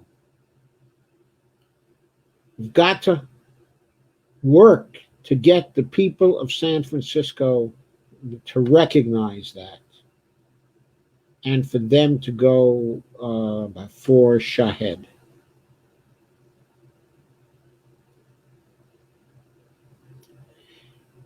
And Steve Day says, and there was still enough numbers left in the not voted ballot boxes. Yes, Steve, there were. Jason says, if the job guarantee is the optimal way to put the right amount of dollars into the economy in the first place at the right time, then there is an optimal tax or taxes to remove the right amount of dollars from the economy from the right place at the right time in the same manner. In other words, can a form of taxation function as an automatic stabilizer too, like a JG does? Well, Warren Mosler thinks so. He thinks that if we use payroll tax cuts, as an automatic stabilizer, that can be an effective automatic stabilizer as well. Not as effective, an automatic as stabilizer as the job guarantee is, but still an effective automatic stabilizer in the form of a tax cut. Okay, but of course, this is in the context of people realizing that these trust fund has no economic meaning. It only has a political meaning. It's a trick. It's a trick. We need to make Social Security appropriations become automatic in the year the Social Security money is to be spent. We can do that by making the appropriations 1 year in advance and renewing them every year that way. Okay, if we do that, so that the payments themselves go out as they should, then the Social Security tax cuts would only have an implication for draining less money from the economy and would not have any implications at all in terms of the politics of actually paying for Social Security.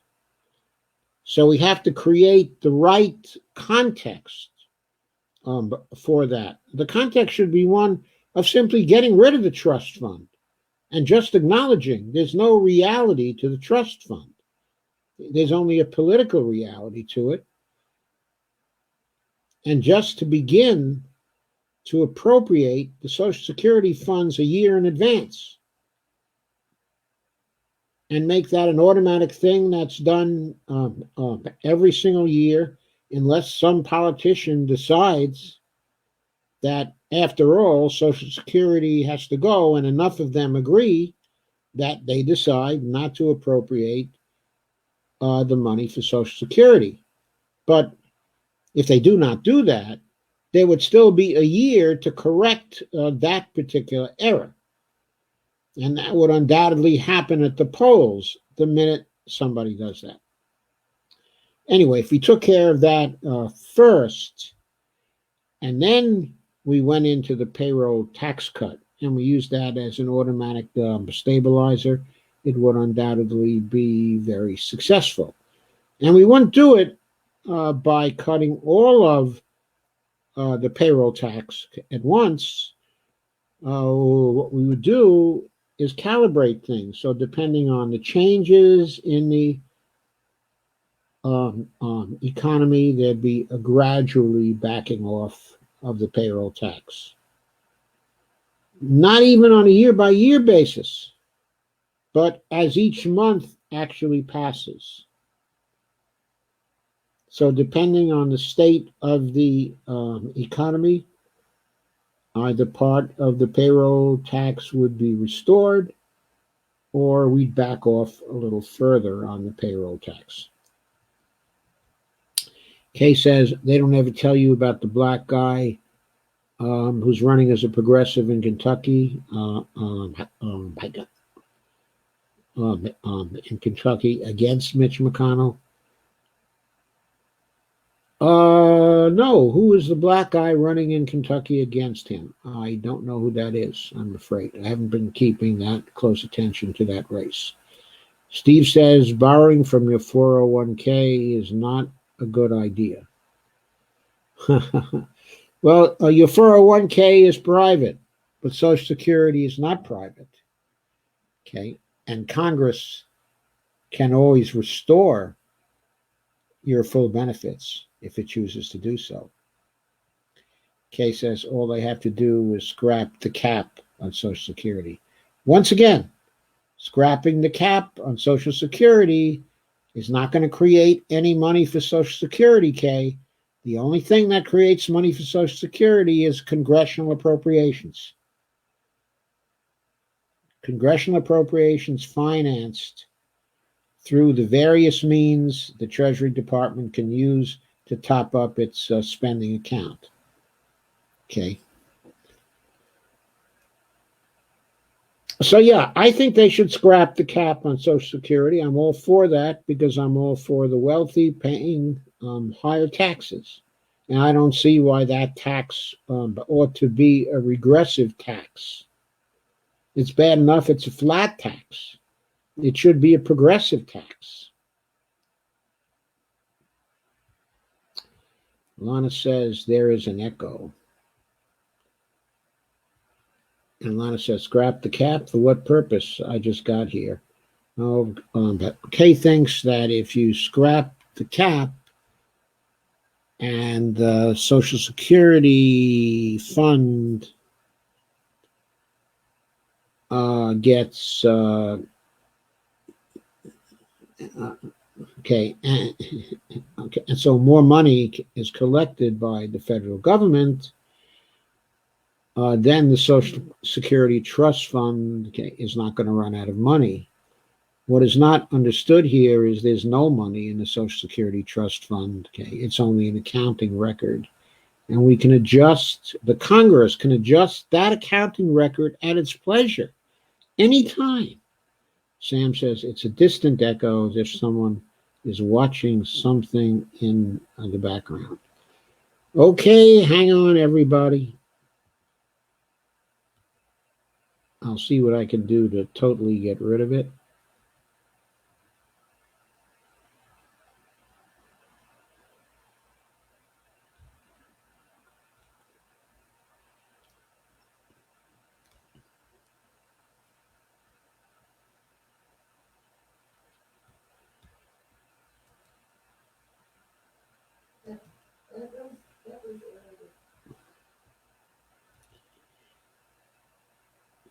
Okay, that should get rid of it. Huh? Okay, good.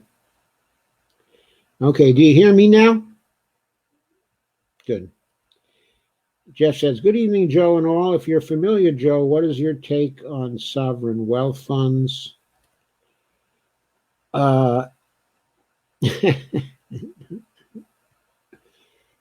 I think that nations that are monetarily sovereign have no use for sovereign wealth funds. It's only those nations who are limited in their money creation capacity that are able to benefit from by those funds. Because think about it, Jeff. How can you be more wealthy than to have the capacity to create as much money as you need for any public purpose? That's what being a monetary sovereign actually means. If you did a balance sheet for the federal government and you put on the asset side the capacity to create however much money you want to create in order to pay for anything you want that is for sale but in that particular currency, how can you be richer than that? There can be no more valuable asset than that. Okay, what is a sovereign wealth fund? Okay, it's an asset.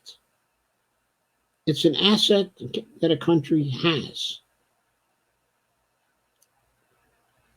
What is the denomination of that asset? Okay, let's take Norway that has a sovereign wealth fund. So Norway has a sovereign wealth fund. If that fund is denominated in their own currency, what's the difference?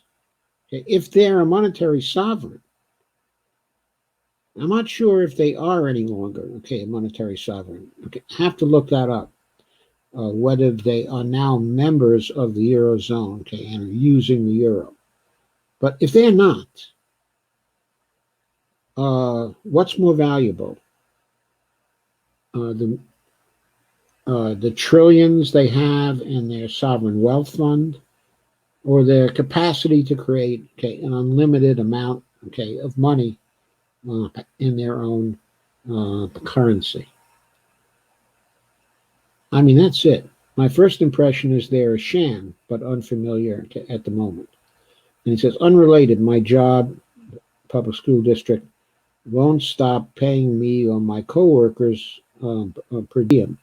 So they are still losing out that money, and I am losing that potential $600 per extra per week. I can only guess that they must pay employees to get state funding. It stinks.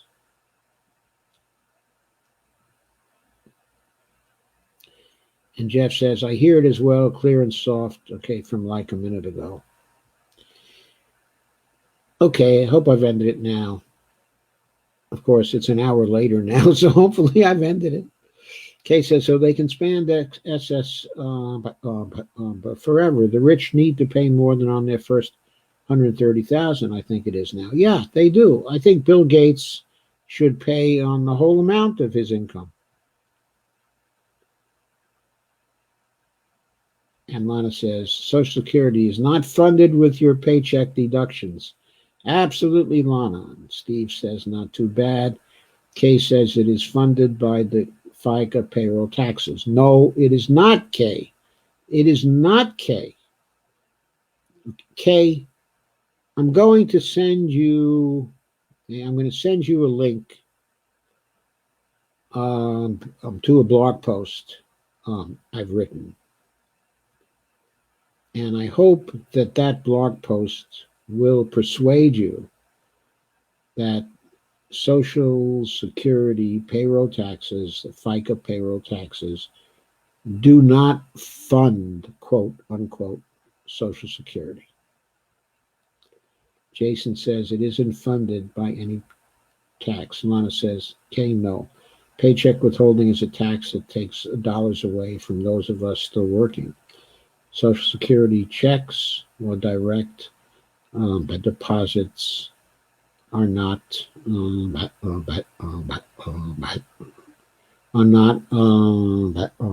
dollars. Jeff says it is funded by newly created currency. It is legally and needlessly limited by FICA payroll taxes and the trust fund. It is only limited because Congress wills it to be so. If Congress decides to appropriate past the accounting record of the payroll taxes and what is accounted for in the trust fund, then the executive branch will have to spend that money. There can be zero in the trust fund. Congress can still appropriate Social Security, and the executive branch will be forced to spend the appropriation by Congress. She says, better learn about it. It is funded by FICA taxes. She says, not going to argue about it. I'm on it, and I have made it my job to learn about it. And Russ says, yes, Radigan needs an MMT intro. And Lana says, but Radigan is not the best source of dollar info. And Steve says, slap down Radigan versus Doc. Fold the Fed. And Steve says, I like Radigan and Jimmy. We all like Dylan Radigan. He did a great thing when he was at MSNBC, and he went into that rant. That was fantastic. He really did a wonderful thing there. I wish he had won when he ran for Congress. He might have run if he had learned some MMT first. He might have won. Kay says, Radigan was talking about the same thing tonight. He just didn't call it MMT. He doesn't have to call it MMT. Oh, that's not a requirement. as long as he knows that what counts for spending is filling up the Treasury spending account and Congress appropriating the spending. Those are the two things that count. Jason says 401ks were never a good idea. Sam said he sure does. I've been emailing JD at info@jimmydorcomedy.com to ask that he please get an MMT tape on the mayhem, the current mayhem. More voices would help. Jeff says when he doesn't talk about federal finance, Dylan Radigan is great. It's true. He's great. When he's talking about the micro economy, Dylan Radigan is great. But when he talks about the macro economy and public finance at the federal level, he just doesn't know it. Creatures of Biden's creation, the task forces. Haha. And Sam says, Jeff Epstein, true. I do like him. Steve says, I did pretty well, but most people don't have the knowledge to make it work. Evelina says, a rose is still a rose by any other name. Ouch. Sandy says, yes. And Jeff said, yes, soft and clear echo from like a solid minute ago, 9:49. Yes, echo, a slight echo. Yes, there's an echo. It's like a repeat from your YouTube feed. I don't have a YouTube feed going into this. Anyone wants to learn about how Social Security is funded, I'm sure Dr. Joe will be telling us here in a bit. Jeff says, the echo is gone now, better now, better now. Evelina says, no echo now, that's great. Echo went away here. Evelina says it's echo in Spanish without the H. Not that that matters. Evelina says, you get an A for that. Sandy says, have a good night, Stephanie. Oh, did Stephanie leave? Oh, wait a minute. I guess I scrolled down. I inadvertently scrolled down a long way. I was really only at the 10 o'clock mark. Deborah says, sorry, I'm late.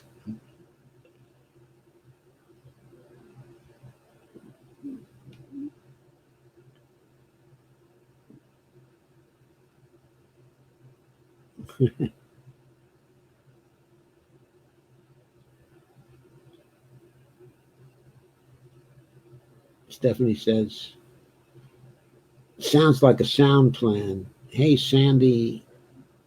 Jabari says, hey, Jabari Morris, what's up, stranger?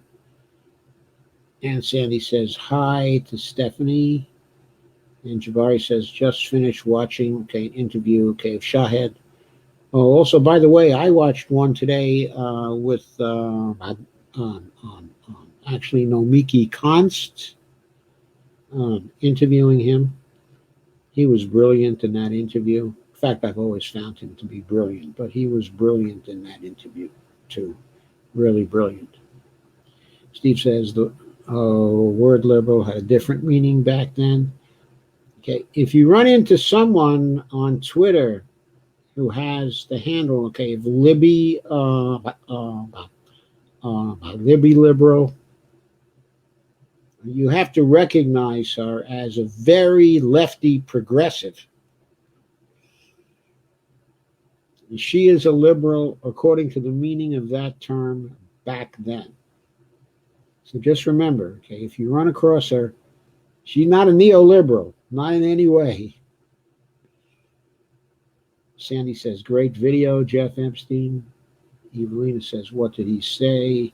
Steve Day says, establishment hated 1960s liberals so much they made me dislike them by name.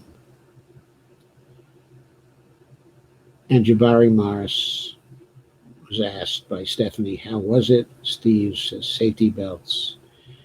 And Evelina says, Jabari, what did he say? In a nutshell, Jabari says,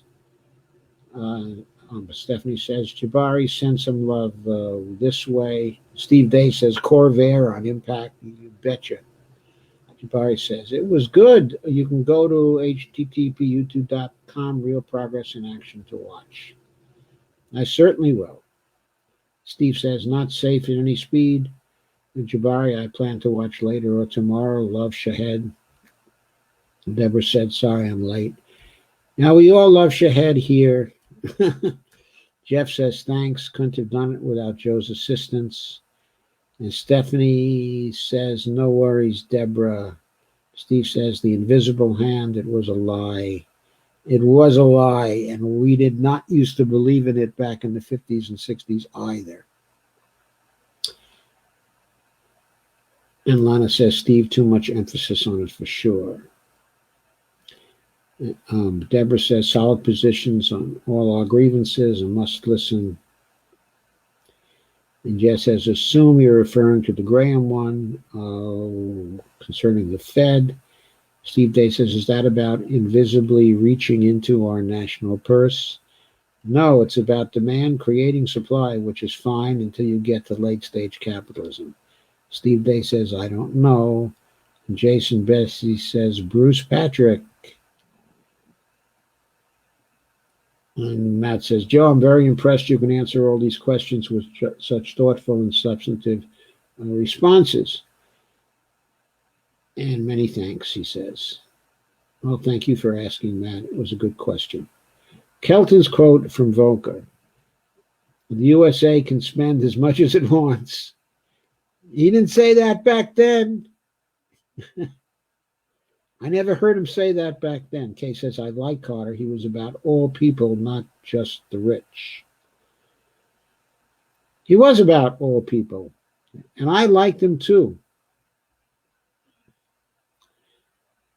But it would have been better if he'd understood economics a lot better, unfortunately. Steve says, Adam Smith or John Smith, I forget. Maybe Doc can explain it. It was Adam Smith. Warren Chamberlain says, stagflation.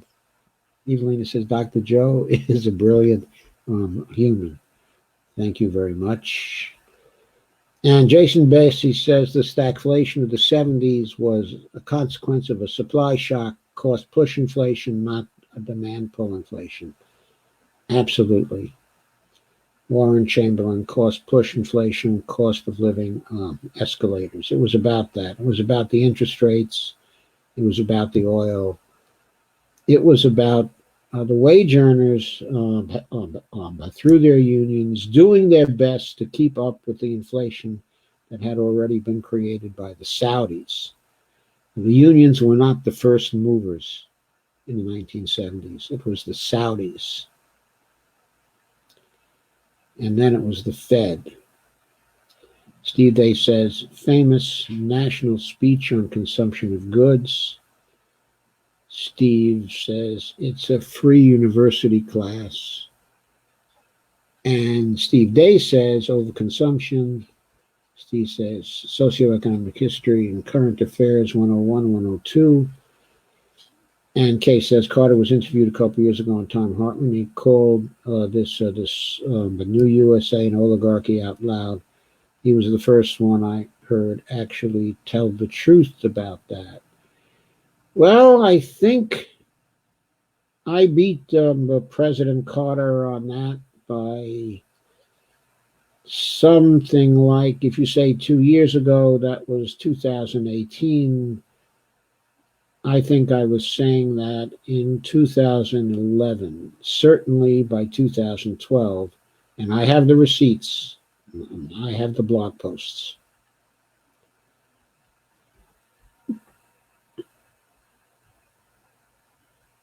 And Evelina says, Black liberal legend, still alive and well today.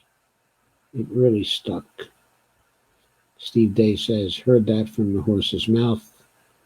Steve Wolfbrand said, best ex-president ever. Yeah, Jimmy Carter, absolutely. Kay said, yep, he said he voted for Bernie the first time he ran. He might well have done that. He might well have done that. Steve Day says, Second Life. Steve Day says, Bernie learned economics at the non-federal level. Yep, he was a mayor of Burlington. Didn't the hostages in Iran greatly affect Jimmy Carter's chance to continue? Yes, they greatly affected it. But I still think he never would have lost to Reagan if he had not appointed Paul Volcker the chairperson of the Federal Reserve and gotten that recession at the end of his term. In the last couple of years of Jimmy Carter's term, he pissed people off over the economy. That's why Reagan had any chance to win at all. No, you don't have that wrong. You have that right. The handling of the hostages, okay, in Iran was a big factor, okay, in Reagan's win. And Reagan's manipulating that foreign policy situation to get Carter in trouble also resulted in his victory. It was a factor, okay, in his victory. And remember that Reagan cheated. He collaborated with the enemy in the Iran-Contra affair to keep the stalemate actually going with the Iranians for a longer time, so that it was harder for Jimmy Carter to settle it. Stephanie said one thing about Carter: at least he's spending the rest of his life as a humanitarian and is making up for what he might have done wrong while president. One of the only presidents to try and make up for what harm he might have done wrong. Yeah, Jimmy Carter is a wonderful person.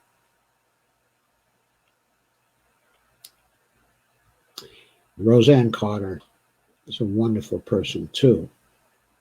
They both, okay, are wonderful people.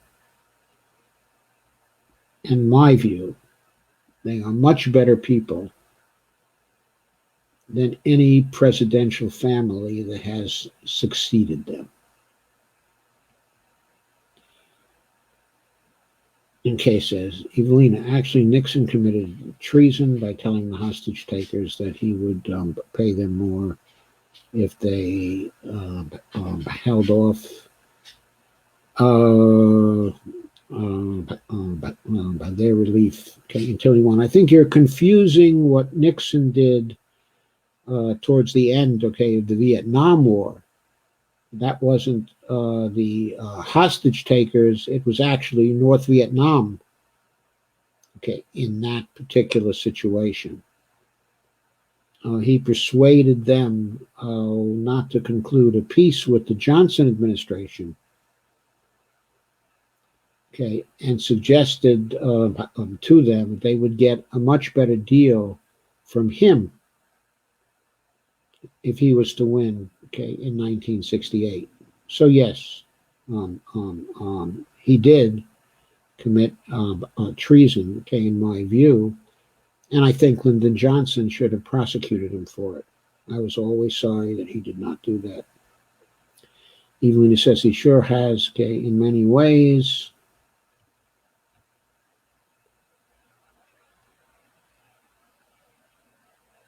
He was very helpful with elections in Venezuela.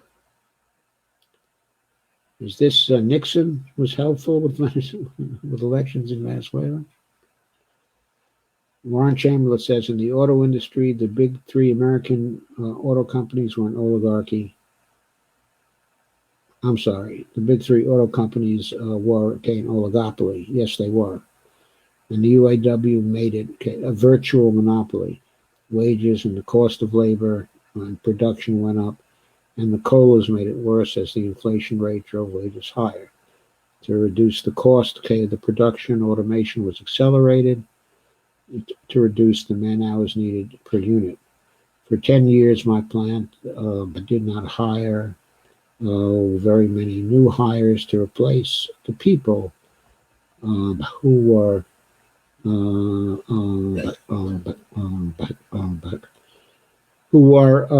retiring. Yes. Yes, that's true. That was a factor in the inflation at the time and in the succeeding years. Steve Wolfbrand said he wasn't a good president, hostages and gas shortages, but a very good human being. The gas shortages were not his fault.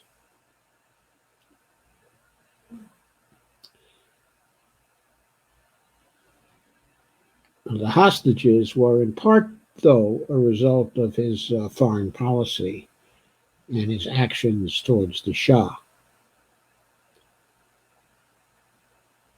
And he was a very good president also, okay, in many ways. If he had been a better president, though, he could have passed the Medicare for All bill by collaborating with Ted Kennedy in 1977, but he would not do that. Bonnie is pointing towards her watch, which means she would like my company, and I'm nearing 2.5 hours. So I think I'm going to call it a night. I hope you enjoyed this Q&A. If you do indicate that you enjoyed it, okay, and you appreciate the Q&A, then I think I'm going to do one every 2 weeks or something like that, because I certainly enjoyed it. Okay, and Lana says, I recall an auto worker in Kansas City who bragged he made 6 figures. This was 20 years ago and only had to work half the day. I am pro-union, but they did get full of themselves for a while. Every group gets full of themselves when they have an excess of power compared to other groups. The most important thing is balance of power. Steve Day says, hashtag no Dapo and smiles. No Dapo is right. And Warren says, yes, we did. It was crazy, but now I see that part of it was the cost and price of oil that drove up our colas.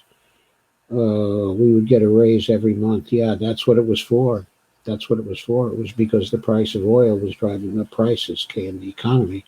And the union was trying to keep you abreast of things. The union was doing its job.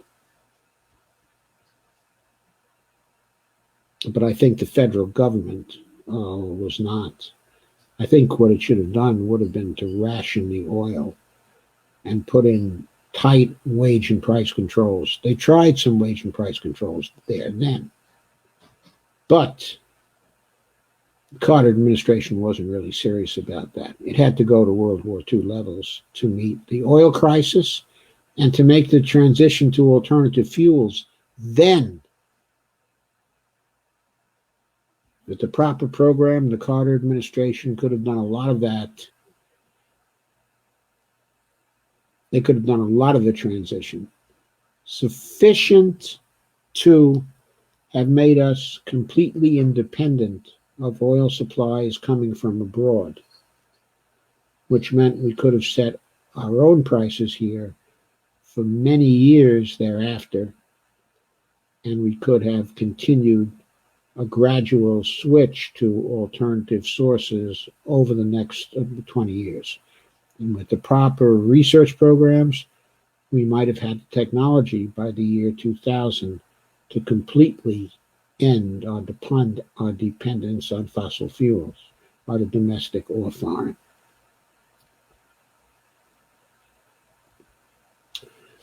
Yes, Warren, you're right. That is what happened. Okay, Russ, good night. That was at 10:35.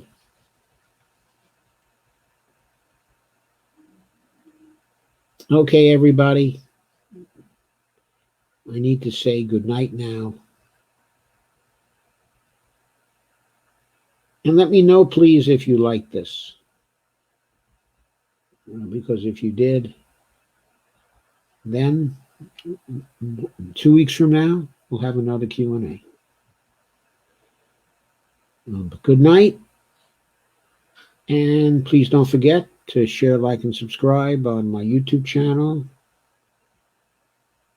And please don't forget about my Patreon account. And here's my ticker once again with the YouTube channel on it. And the Patreon link at patreon.com/Joe_Firestone. Thank you. And once again, good night.